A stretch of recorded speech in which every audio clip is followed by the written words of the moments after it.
If you made $10,000 every single day of your life, from the day you were born until the day you turned 80, without spending a single penny, you still wouldn't even be 1/3 of the way to $1 billion. The billionaire dream isn't just hard. It's not even a matter of hustling enough. It's an entirely different mathematical universe.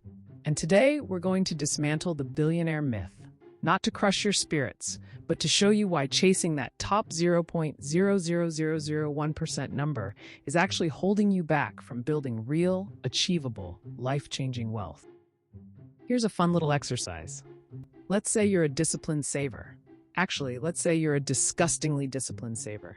You save $2,000 every single month, and you never miss a month, not even during your cousin's destination wedding. You invest it in the stock market and get a solid 8% average annual return, which is roughly what the market has historically done over long stretches. That's already better than like 90% of people manage. After 40 years of doing that, 40 years, so basically your entire working life, you'd have around $6.5 million. $6.5 million. That's an incredible outcome. That puts you in a tiny sliver of the population. You could retire early, buy a nice house in cash, help your kids out, never think about money again, and it is not even close to $1 billion. To put it in perspective, $1 billion is $1,000 million. If you stacked up your $6.5 million next to $1 billion, your fortune would look like a coffee stain on a football field. You'd need to repeat that entire 40-year disciplined savings marathon roughly 150 times over to get to $1 billion. That's not a savings problem. That's a math problem. Saving your way to billionaire status isn't slow. It's mathematically impossible in one human lifetime, even if you never spent a single dollar. So if saving doesn't get you there, what does? Nobody, and I mean nobody, has ever earned $1 billion in wages. There is no job on earth, no matter how impressive the title, that pays out $1 billion in a paycheck. Even CEOs pulling in eye-watering compensation packages are usually being paid mostly in stock, not cash. And that's the actual secret. It's not a secret, really. It's just not something that gets repeated enough. Billionaires don't save their way to $1 billion. They own their way there. Specifically, they own a large chunk of something that grows to be worth a fortune. A company. A piece of real estate empire. A stake in a business they built or bought early. The wealth doesn't come from a bigger paycheck. It comes from owning equity in something that scales. Think about it like this. If you own a lemonade stand and it makes $50 a day in profit, you're not getting rich. But if you own equity in a lemonade stand that grows into a chain of 10,000 lemonade stands across the country, and each one is worth $200,000, suddenly your little 10% ownership stake is worth $200 million. Nice.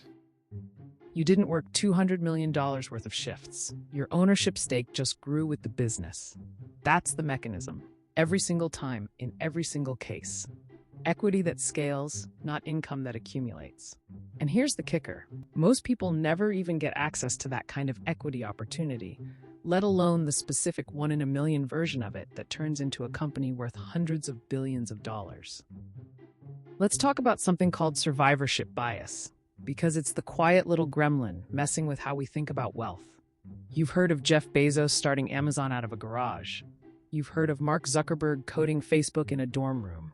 You have not heard of the thousands, genuinely thousands of other people who also started companies out of garages and dorm rooms around the same time, with just as much hustle, just as many 90-hour weeks, and just as much self-belief, who went absolutely nowhere. We don't make documentaries about the guy who built a solid, profitable, totally respectable $2 million business and is now happily retired in a nice house with a boat. That story doesn't trend. We only tell the stories of the outliers, the 1 in 50 million outcomes, and then we quietly start treating those outliers like they're the normal path if you just work hard enough. They are not the normal path. They are what happens when insane effort meets excellent timing, meets a specific market opportunity meets, and I cannot stress this enough, a healthy amount of plain old luck. Bill Gates has talked about this himself. He happened to go to one of the very few high schools in the entire country in the 1960s that had a computer terminal kids could actually use. That access, at that exact moment in history, is a huge reason he got a decade-long head start on software before basically anyone else his age even knew what a computer was. Talent didn't create that opportunity. Timing did. Okay, so I've spent the last few minutes being kind of a buzzkill. Let's flip it, because there are things billionaires do that regular, non-billionaire humans can absolutely steal for themselves. Trait 1. They think in ownership, not income. You don't need to find the next trillion-dollar company to apply this.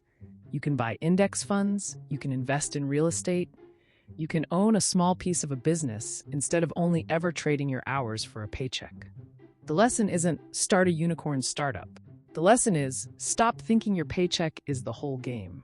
Trait 2. They're patient with money in a way most people just aren't. Warren Buffett is worth well over $100 billion, and something wild. The vast majority of that wealth was built after he turned 50. He'd been investing since he was a kid, quietly compounding for decades before the numbers started looking insane. Patience isn't glamorous. Patience doesn't get you views. But patience is doing more of the actual heavy lifting than people want to admit. Trait 3. They take asymmetric risks, not reckless ones. There's a huge difference between I'm going to bet my rent money on a meme coin because a guy on the internet said it's going to the moon, and I'm going to start a business where, worst case, I lose some time and a bit of savings, but best case, it changes my life. Billionaires generally aren't gamblers. They're calculated risk takers who make sure their downside is survivable while their upside is enormous. You can build all three of these habits into a completely normal, non-billionaire life, and doing so will make you rich by any sane definition of the word, even if it will never make you a headline on a billionaire's list. Here's where I want to be honest with you, because most people won't be. The anyone can be a billionaire if they just work hard enough narrative is, frankly, a little bit of a lie. And it's a lie that benefits certain people more than it benefits you. If you genuinely believe billionaire-level success is purely a function of effort, then logically, anyone who isn't a billionaire simply didn't try hard enough. That's a very convenient idea if you're already at the top, because it means you don't owe anything to the system, and everyone below you just needs to hustle harder. But that's not how it works. Structural advantages matter. Timing matters. Access to capital matters. Who your parents were and what zip code you grew up in matters a lot, statistically speaking. None of that is an excuse to give up, but it is a reason to stop measuring your financial life against a yardstick that was never built for regular people in the first place. You are not failing at life because you are not a billionaire. You would need literally millions of people to not become billionaires for the math of billionaire to even mean anything. It is structurally always going to be almost nobody. That's not a personal failure. That's arithmetic. Let's get practical, because I don't want you leaving this video just feeling like you got told you'll never make it. Forget billionaire. Aim for what I'd call quietly, comfortably rich.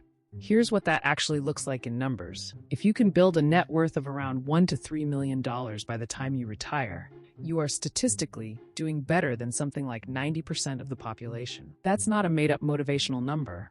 That's just where the wealth distribution actually sits. That kind of money buys you real freedom. Paid-off house, no debt panic, the ability to actually retire instead of working until your body gives out. How do regular people actually get there? It's almost boringly simple. Invest consistently, starting as early as you possibly can. Time in the market beats trying to time the market every single time, because compound growth needs years to really show off.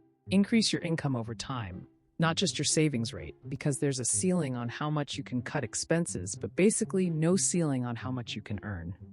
Own something, even a small something. Index funds count, a rental property counts, a small side business counts.